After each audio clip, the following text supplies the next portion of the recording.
Welcome back to Wargaming World.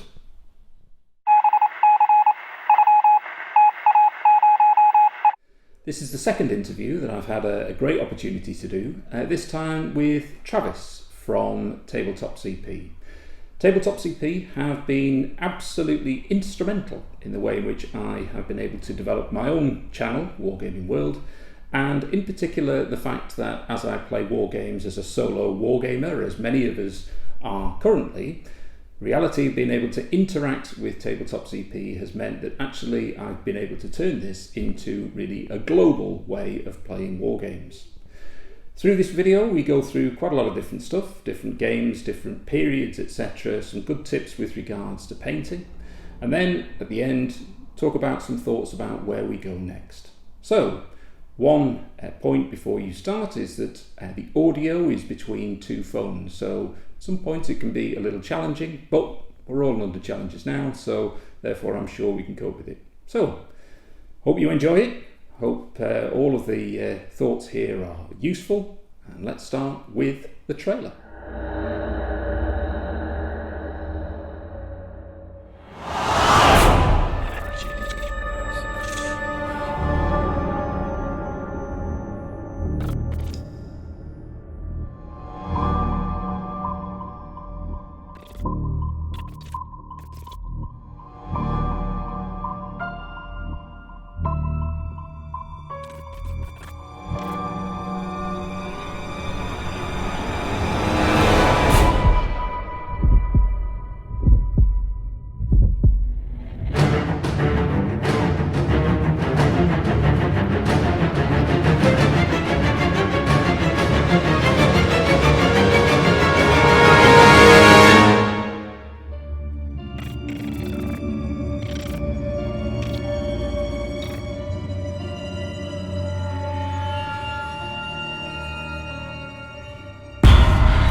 Yeah, oh, that's okay. That's great. Can you see me at the other end here? Yep.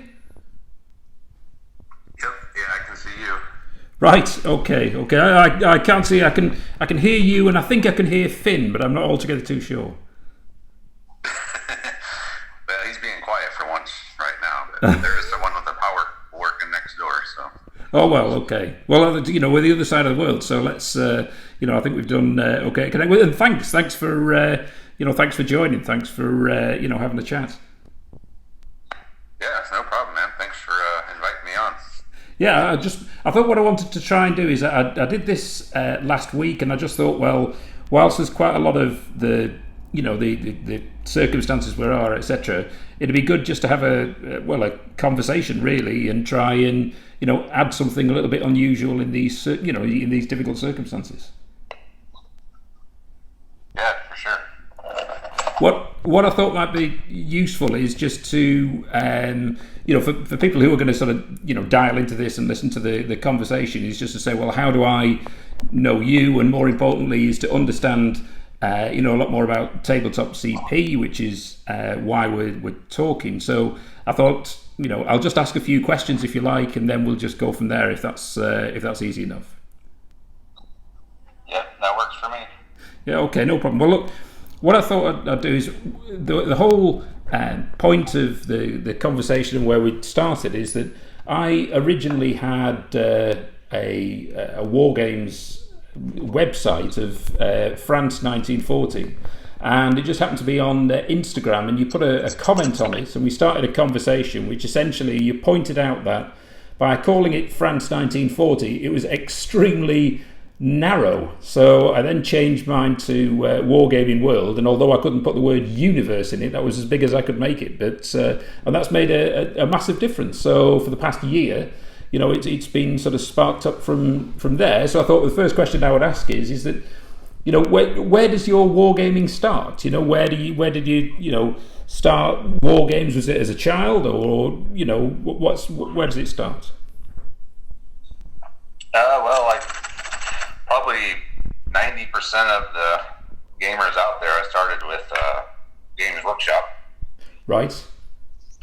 Playing 40K, played that for years and just kind of grew out of it. well, frankly, it got too hard for me to follow with all the rules and stuff. So I pretty much got out of that, and that's when I got into bolt action. And from there, it was just all history pretty much all the time after that. Right. And it's so, I mean, when I didn't even really know anything about bolt action, really up to maybe 18 months ago. I mean, how long's bolt action been about? Oh, it's at least over 5 years. I think bolt action second edition is 2 or 3 years old itself, and then the first edition was probably around a good 5 years, so it's probably approaching eight years, just off the top of my head. Right. How long have you been doing war games with Andre and Steve and everybody else? We all started at the same time. We all have kids about the same age, and they were friends, and we became friends just through our kids, and then we just stayed friends all through the years. And when I first got the 40K game, it was Andre and Steve that were the kind of the guinea pigs that helped me learn it. Right. And then they got into it. They bought all their own armies and stuff, and we've just been playing together ever since. So we just have a like interest in strategy games and history. Uh-huh.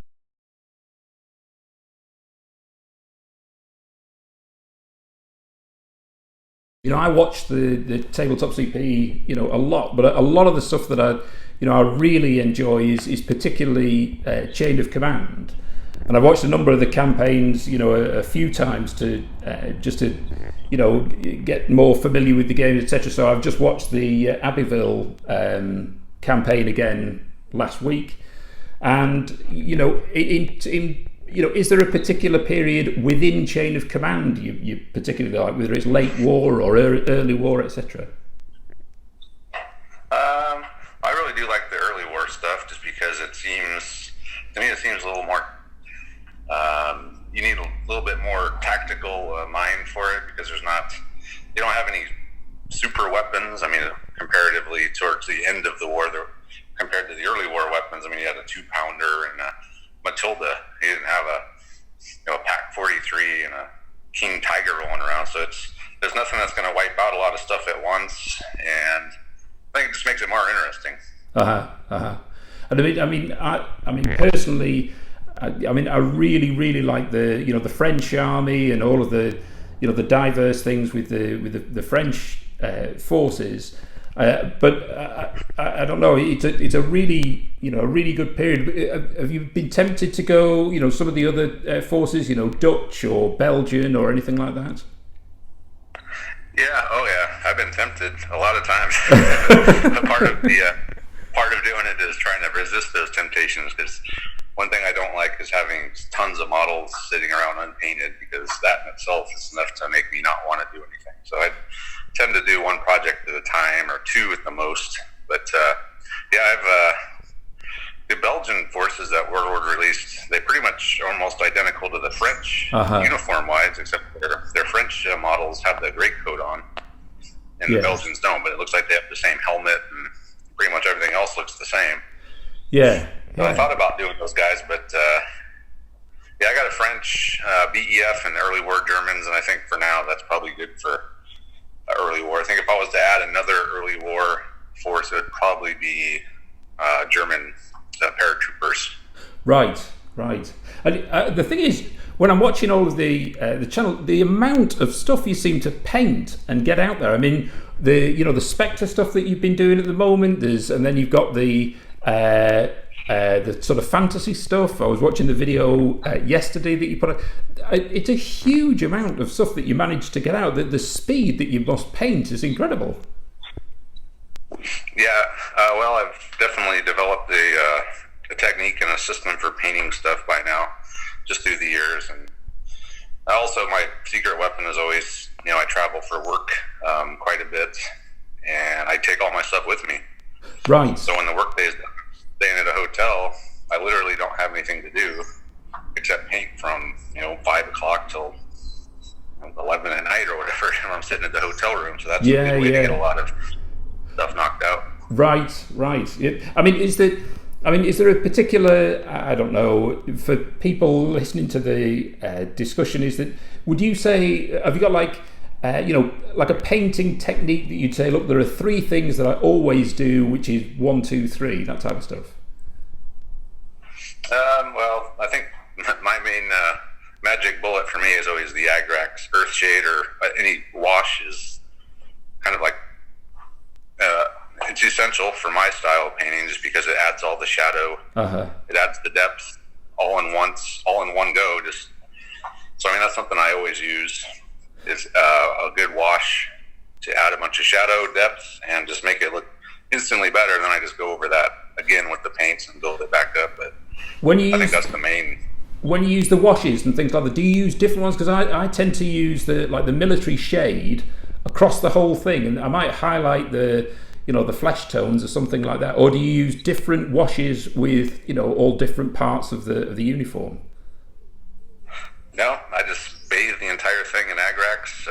I mean, I do a different wash for the skin, but uniform, weapons, equipment's always just Agrax all the time.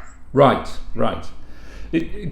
Just for something slightly different in terms of sharp practice, a lot of the stuff that you've done is following the Too Fat Lardies things and that type of game. What is it about their type of games that you particularly like?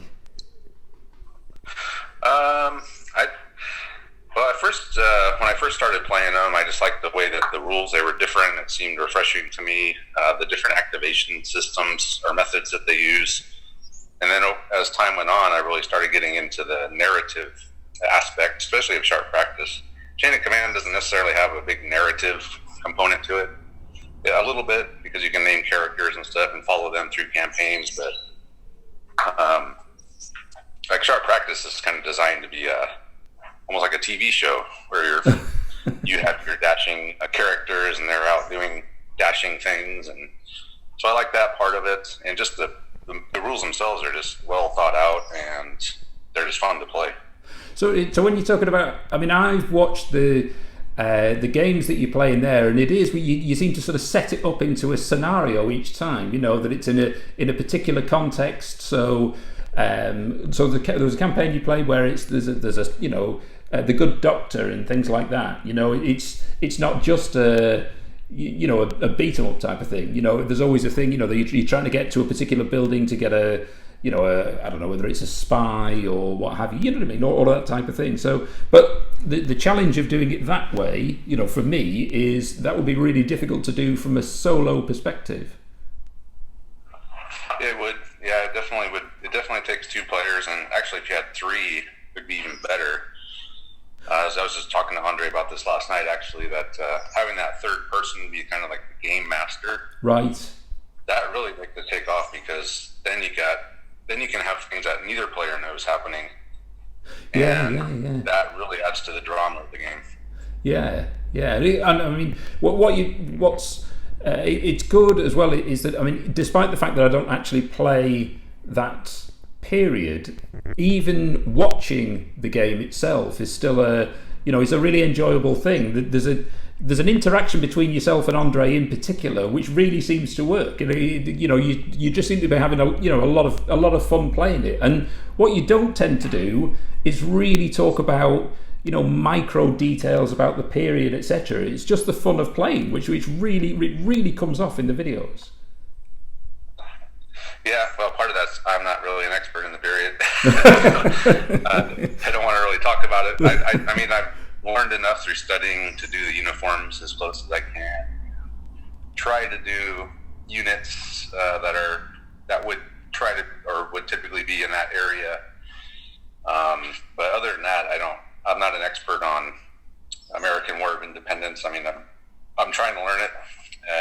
World War II was more my thing growing up, so I know a lot more about that than I do that period than I do any of the other periods that I play. Even the modern period that we're in right now that we're playing, I don't know a whole lot about.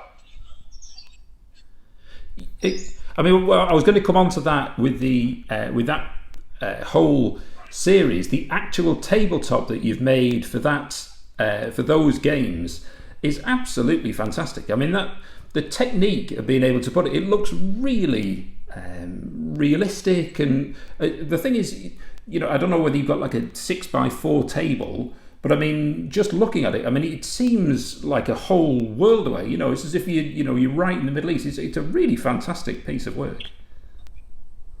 Yeah, it's very immersive. That's a big part of the hobby to me, is the table itself. We do play on a 6x4 for most games. I think Spectre, we do more 4x4 size tables. But even that, when you have a lot of scattered terrain and you spend a lot of time building custom terrain and you put it all together, it does come out looking nice and makes it a fun game. Yeah. I mean, have you? The question I'm trying to ask is here: what sort of sparked your interest in wanting to do that?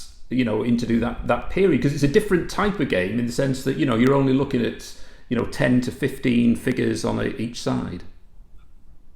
You mean Spectre? It's well, I tried it. The old version 1 I played and I liked it. They've refined it quite a bit in version 2, and it just falls into the narrative style that I like. It's a very narrative game.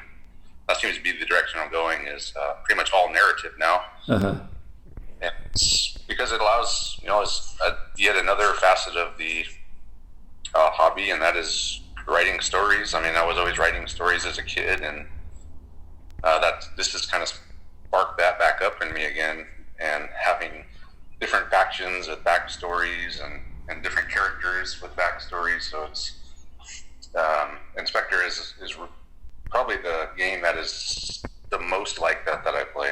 Right. And if you, I mean, obviously, like I'm saying, I was watching your video yesterday about how you amended the fantasy games that you're doing to have a more historical feel, etc. But does that have a similar type of feel to it, or is that just more of a beat 'em up kind of game? It could have that. It's not really built into the game, but you could make a story in a continuous, not campaign, but a evolving story for Warlords of EREHWON if you wanted to. But I haven't done that yet. Yeah, I mean, obviously, fantasy is the whole thing about being able to, just really put a whole backstory to it. I mean, it would be, a real taste to it. I mean, that's where, in terms of my own background of where I started playing with, Warhammer and things like that in the 1980s, and RuneQuest is, the one thing I've never played is actually Dungeons and Dragons. That's the, although I guess that's what, a lot of people will start with. I never played it. Yeah, I've never played it either. I played like a spin-off of it one time when I was a kid. And I liked it, but we never did it again, and I never pursued it any further. But right, I get the allure of it, because it is a narrative. That's the whole thing, is a story, and as I said earlier, that's kind of what I'm into right now. So, in terms of the current circumstances of where we are with COVID-19, is how are things with you? How's the circumstances with you, with your family, and what have you? How's that sort of affecting you? I don't mean I'm not asking a personal question about your family. I'm really just sort of saying, how does that set that within your everyday life, if you like? Well, aside from working from home and not being able to go out and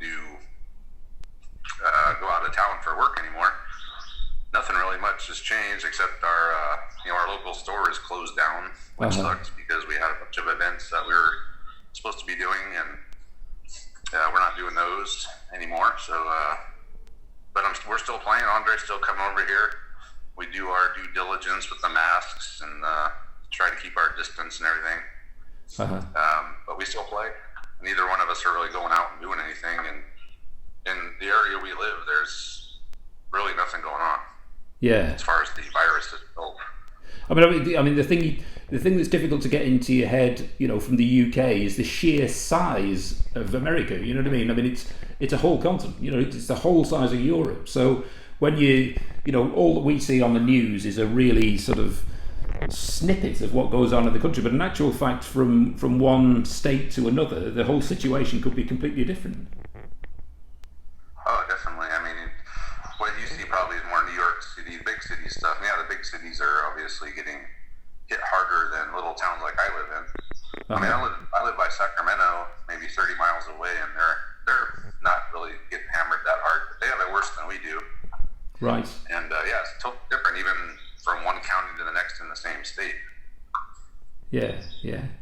Look, I just want to ask this one question in particular about Tabletop CP, because the success of how you've built that up is really terrific. I mean, one of the things that really also jumps out at me is that every time you see, I mean, I'm playing solo war games, but actually the fact that I just put a point in or ask a question on Tabletop CP, then I'll get an answer back in 10 seconds, by all the various different players and the people in the group. But the whole thing about it is really successful. When you've not just the videos, the stuff that you've got on Facebook groups and things like that.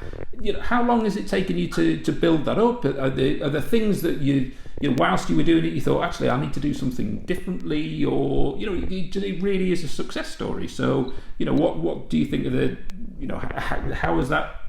What are the major things, if you like, of how that's been successful?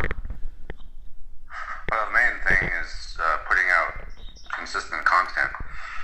If you're we put out something at least once a week, sometimes twice, especially now. But and your channel, if you have a YouTube channel, you got to have content that's reliable and consistent.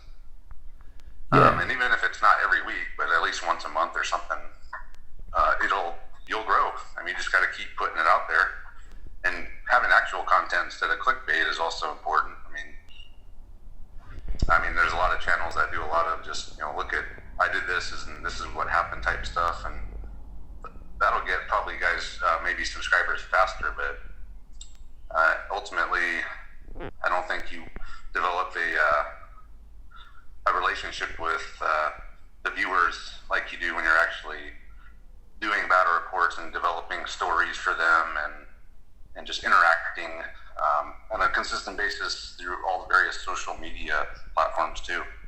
Yeah, the thing I think you can fall into a trap of thinking and just looking at the numbers and thinking, oh well, it's. From my own point of view, you hope to get to a certain level, but actually that's just missing the point. Everything that I'm doing, like this conversation here, or it might be painting something or doing a particular battle report. I'm really enjoying it. So. I like to put that together and hope that other people enjoy it as well and put that out there.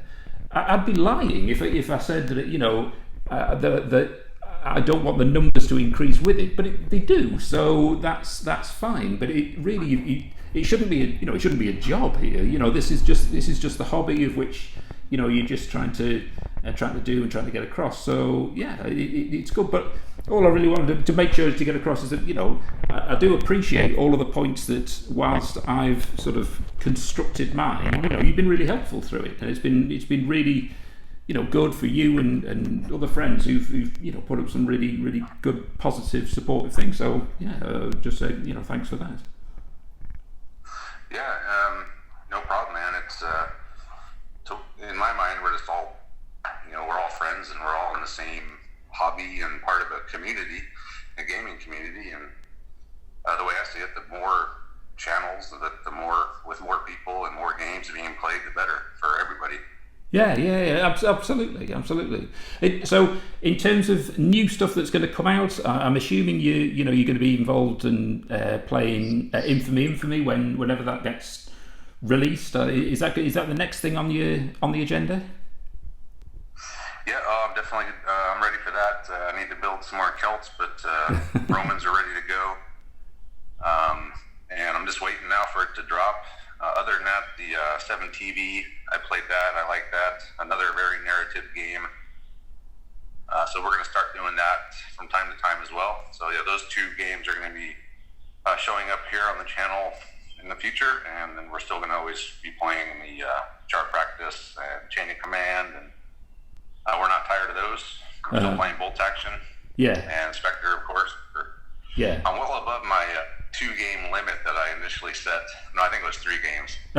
When I first started, I said I can't do more than 3 games. Like, in my head, I don't want the rules to suffer because I'm getting 4 or 5 games mixed up. But that never lasted because great games just keep coming out, and I want to try them, and I play them, and I like them, and we do our best with rules, but I'm sure we make some mistakes. Well, I know we do because I hear about a few of them. I mean, I thought it's funny when I started playing bolt action and then moved quite quickly into playing Chain of Command, and then I thought, well, actually, you could really use World War One with Chain of Command, just the early period of it. I know there's various different things from the Two Fat Lardies sections, etc. The Christmas releases and what have you. And I was really hoping that one that I might have put together was in the latest one, the 1914 thing that I put together.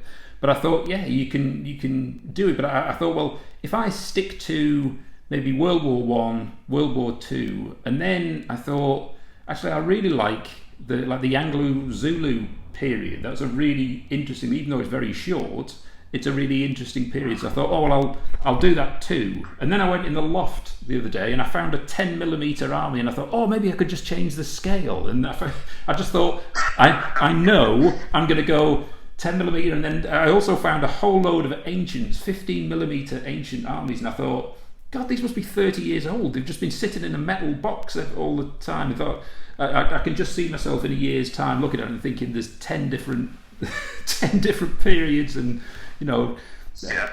So, but That's the rep. But yeah, I mean, why would you want to? Why would you want to stop? So look, I really appreciate your time, particularly doing this early in the morning over there. So thanks for doing. Well, I just want to say you've been doing a good job with your stuff. You've been consistent with it. You've been expanding it, and the group you made seems to be taking off pretty good. It is very specific, but it's a popular period, so you're getting a lot of people on there. I think maybe you should just make your own group for your Wargaming World on its own would be good. Yeah, and that would probably grow too. And just keep putting out stuff and keep interacting with people. And with that suggestion, that's exactly what we've done. So I'd like to invite everybody who's watched this video to join the Wargaming World Facebook group. Well, look, I'm going to stop it here, and I just said thanks once again. This has been, it's a really good chat, and I really appreciate your time this morning at your end, afternoon at this end. But yeah, thanks very much, and thanks for everything from and I'll keep watching Tabletop CP, and keep things going. All right, cool. Thanks, Greg. Thanks for having me. All right, thanks very much. Okay, hope you enjoyed that. Thanks for watching, and thanks to Travis of Tabletop CP. If you'd like to subscribe to the YouTube channel and to the Facebook group, that'd be great. And if you want to check out some of the previous videos, including the last interview with Carl, that'd be terrific. Okay, thanks for watching, and we'll see you again soon.